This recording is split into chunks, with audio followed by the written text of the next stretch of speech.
So they'll come in and they'll organize these negotiations between managers, upper management, and workers, and they will come to a resolution so we don't have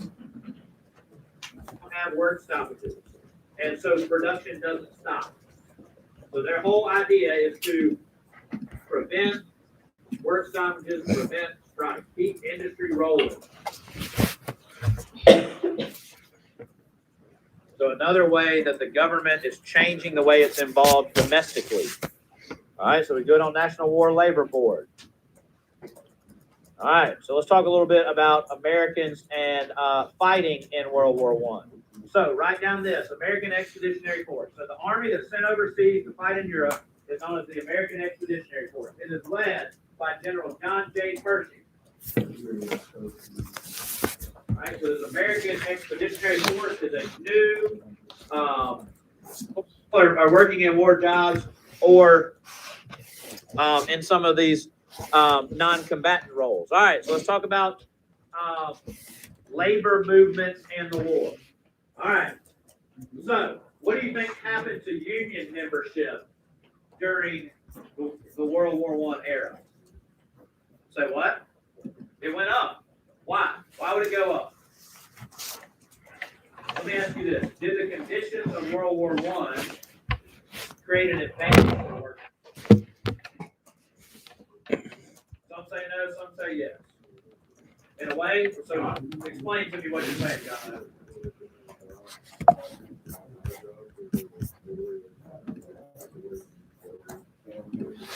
I would agree. I would say people who didn't have economic opportunity are now afforded economic opportunity, right? Now, let me ask you this. If you are the American government or the American industrialists, can you afford to have a work stoppage during wartime? No, you cannot. You can't stop producing war material. So in a way, it gives you, the worker, leverage. Because they can't afford for you to go on strike. Because if you go on strike, it could ultimately mean American lives are lost in World War I. So you need to write this down, the National War Labor Board. So you're going to see workers demand better wages and better conditions, kind of like we saw in the early industrial era. But this is a time where you can't let work stoppages take place. So over 4 million workers, all right, attempt to go on strike during this era. So what does the government do? They create the National War Labor Board. So we talked about on Friday, circumstances, war can equal change in your individual rights, correct? We saw the shifting of kind of how we view your First Amendment rights during a time of war. There's certain things you can't do and you can't say, right? Your First Amendment rights are interpreted differently. So this is another example of how the government gets itself involved in a different way, becomes more hands-on during times of war. So the National War Labor Board, its whole point, its establishment is created to manage labor disputes. So they will mediate settlements to over 1,000 different labor disputes. So they'll come in and they'll organize these negotiations between managers, upper management, and workers, and they will come to a resolution so we don't have work stoppages. And so production doesn't stop. So their whole idea is to prevent work stoppages, prevent strikes, keep industry rolling. So another way that the government is changing the way it's involved domestically. All right, so we go on National War Labor Board. All right, so let's talk a little bit about Americans and fighting in World War I. So write down this, American Expeditionary Force. So the army that's sent overseas to fight in Europe is known as the American Expeditionary Force. It is led by General John J. Pershing. All right, so the American Expeditionary Force is a new force that is fresh, pretty well trained at this point, and strong in numbers. All right. So why would we have an advantage? So why would we have an advantage? Why would we have an advantage?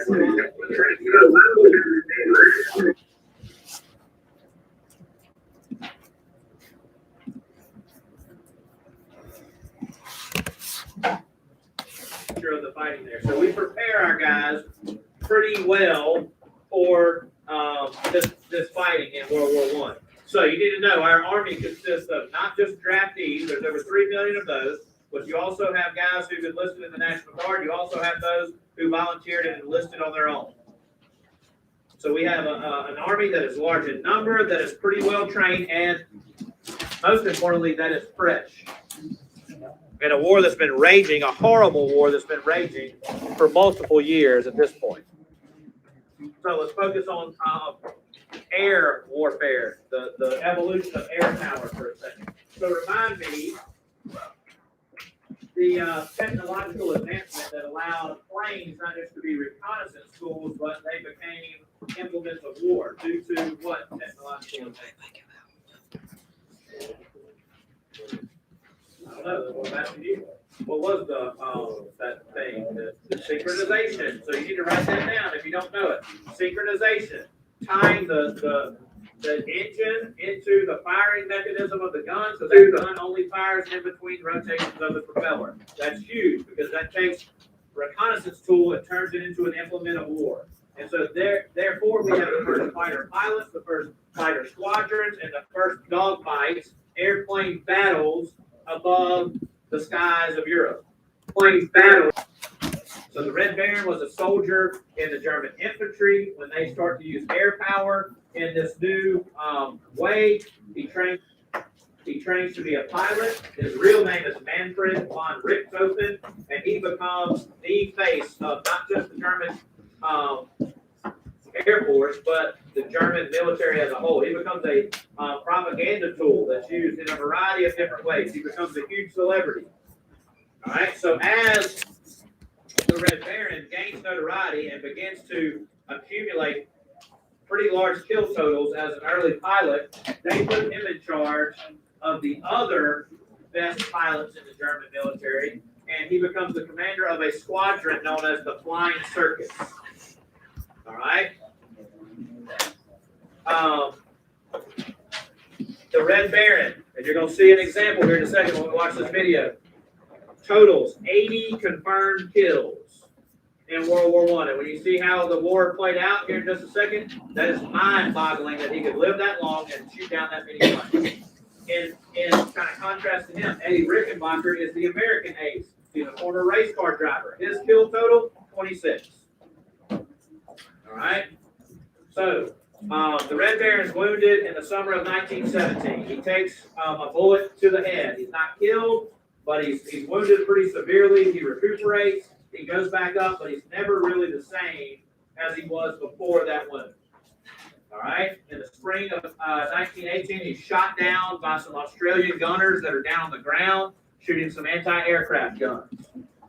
Air battles above the skies of World War I. And then we're going to stop and we're going to talk about it for a second because I think it's kind of interesting how these battles unfolded. All right, so give me 1 second and we'll get started on this.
Yeah,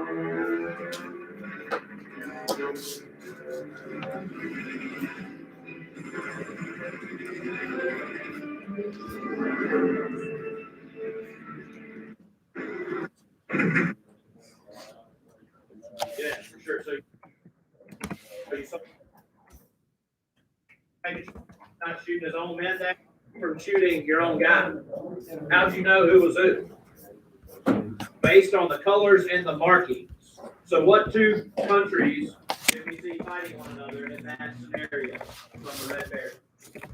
Germany and Great Britain. So you saw what will become the RAF, the Royal Air Force, and you saw German fighter planes, the Flying Circus led by the Red Bear, right? So the German planes had that iron cross that's on that flag back there on the wings and on the tail. All right. The British planes had those circular markings. Now, very similar to what you would have seen on American planes, except the color combination, the order of the colors would have been different. If it's a British plane that had a blue circle on the outside, if it was an American plane, it would have had a red circle. But the whole point is you can distinguish who's who. All right. What else stood out to you? Was it just those biplanes that were fighting one another?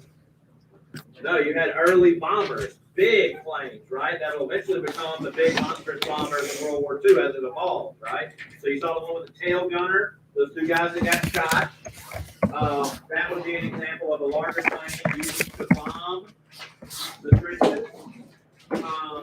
One thing about the market stood out to me, though, as I watched. You'll pick up on something. Yeah, you saw the British mail. What about the German plane, though? It had an iron cross, and then it had another symbol, one that you often don't connect with German military. There's one that had a German iron cross and a Star of David emblazoned on the side of it. So that would have been a Jewish German pilot fighting in World War I. So that's pre-Nazi Germany, obviously, right? Pre-widespread anti-Semitism in the era of the Holocaust, right? So you had German Jews that were fighting for Germany in World War I. I never picked up on that. I watched that 100 times and I never picked up on it until this morning. I was like, wow, that's pretty crazy. All right, so that gives you a new appreciation for the Red Baron and that kill total of 80 kills. All right, so real quick, let's keep rolling through World War I stuff. You don't have to read that. You just saw that played out really in real time in that movie. So Eddie Rickenbacker, the American ace, is the guy second from the left right there in that image, former race car driver. That would be what the final plane that the Red Baron flies looks like, that's shot down over the skies of Germany. So he goes from biplane to triplane eventually. And then there is those Australian soldiers with the trophies of war from killing the Red Baron. Those are the guns from the front of his plane and the wreckage from the plane. All right, real quick before we get out of here, how much time do we have left? All right, so quick, write down the term doughboy. Doughboy equals an American soldier in World War I. Also write down the term conscientious objective. I want us to be able to watch about Alvin York. He's the guy who started out as a conscientious objector. You've seen the movie Hacksaw Ridge. You've seen a person who is a conscientious objector. That's someone who opposes war on moral ground. So Alvin York is an example of someone who starts out as a conscientious. You'll see this video here in a second. Someone convinces him to kind of change his opinion. He believes to begin with that the Bible says, "Thou shalt not kill," is one of the Ten Commandments, right? So therefore, I should not take another human life. Now, Alvin York eventually overcomes that. He ends up serving in World War I. He's a country boy from middle of nowhere, Tennessee, that single-handedly, we'll see in a second, kills 25 Germans and causes 132 Germans to surrender. He himself takes 132 German soldiers prisoners. He's the most famous American soldier in World War I. He's immortalized in a film entitled Sergeant York. So I'm quickly going to show you a little bit about Sergeant York before we get out of here. All right, so give me 1 second. Let me pull it up. And that's where we'll stop today. And we'll get ready to wrap up Americans in the fighting come tomorrow.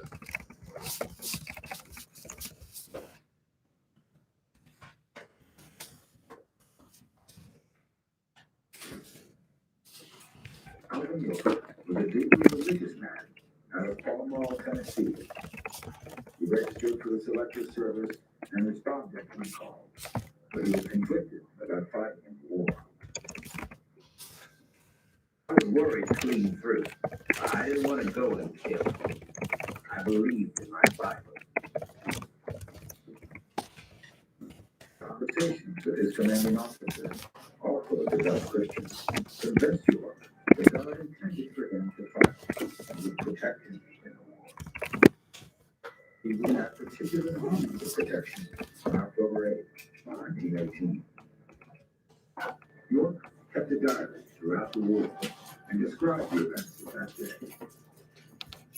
This was our first offensive battle in the Argonne.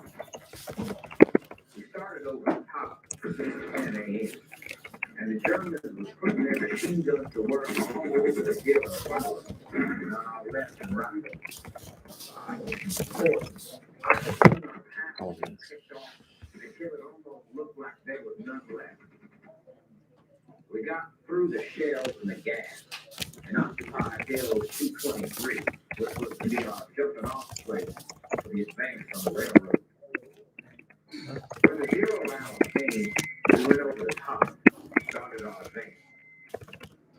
We had to charge across the valley several hundred yards wide and rushed the machine gun emplacements on the ridge on the far side. And there were machine guns on the ridges on our flanks too. So you see, we were getting it from the front and both flanks. Well, the first and second waves got about halfway across the valley and then were held up by machine gun fire from the three sides. It was awful. Our losses were very heavy. My boys just went down like the long grass before the mowing machine at home. And to make matters worse, something had happened to our artillery. We had no barrage. So we decided to try and get them by a surprise attack in the rear. York and 16 others from his battalion were working their way behind the German line to try to take out the machine guns that were defending the line. They were able to overrun one German unit, catching a large group of German soldiers. But while they were contending with the troops, they were sprayed by machine gun fire from a ridge beyond them. 9 men went down, 6 dead. Corporal York, the highest ranking man left. York left his men to guard the prisoners and worked his way toward the German machine gun nest alone. Those machine guns were spitting fire and cutting down the undergrowth all around me, something awful. And the Germans were yelling orders. You never heard such a racket in all your life. I didn't have time to dive behind a tree or dive into the brush. As soon as the machine guns opened up fire on me, I began to exchange shots with them. Every time I see the German, I just pecked him off. At first, I was shooting from a prone position, just like we often shoot at the target in the shooting matches in the mountains of Tennessee. And it was just about the same distance, but the targets here were bigger. In the middle of the fight, the German officer and 5 men done jumped out of a trench and charged me with a fixed bayonet. They had about 25 yards to come, and they were coming right smart. I only had about half a clip left in my rifle, but I had my pistol ready. I tapped off the 6th man first, then the 5th, then the 4th, and so on. That's the way we shoot wild turkeys at home. You see, we don't want the front ones to know that we're getting the back ones. And then they keep on coming till we get them off. Of course, I hadn't time to think of that. I guess I just naturally did it. I know, too, that if the front ones wavered, or if I stopped them, the rear ones would done drop and pump a volley into me and get me. Then I returned to the rifle and kept right on after those machine guns. I hollered to them to come down and give up. I didn't want to kill any more than I had to. I'd take a couple of them off and holler again. Faced with his growing losses, the German lieutenant commanding the unit called out in English to York, offering their surrender. York accepted. As a memorial, in the French village of Chateau Charlie states, armed with a rifle and pistol, he silenced the German battalion of 35 machine guns, killed 25 enemy soldiers, and captured 132. Unlike Freddie Stoller, out in New York, had the good fortune to survive his Medal of Honor action. He was quickly promoted to sergeant and given the Distinguished Service Cross for his actions. Months later, the commanding general of the American forces, General Pershing, presented him with the Medal of Honor. Sergeant York, as he is remembered today, survived the war and returned home to great acclaim.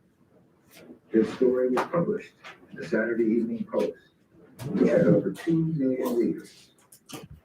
He visited Congress, where he received a standing ovation from the House of Representatives.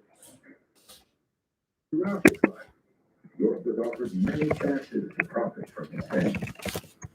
He refused multiple offers to purchase movie rights to his story or to be a product. As a result, he frequently had problems with debt, but he lent his name to several charitable causes and civic projects. He did finally agree to sell rights to his story and use the funds to finance a final school. The movie, shot in New York, starred Gary Cooper and was nominated for 11 Oscars, winning 2. All right, what do y'all think about Sergeant York?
Wake up.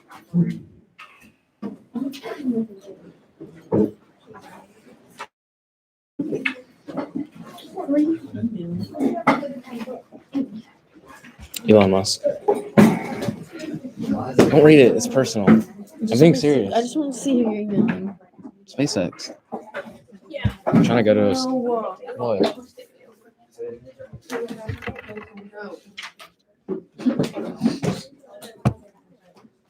You're making a YouTube video? Oh yeah, I'm live right now.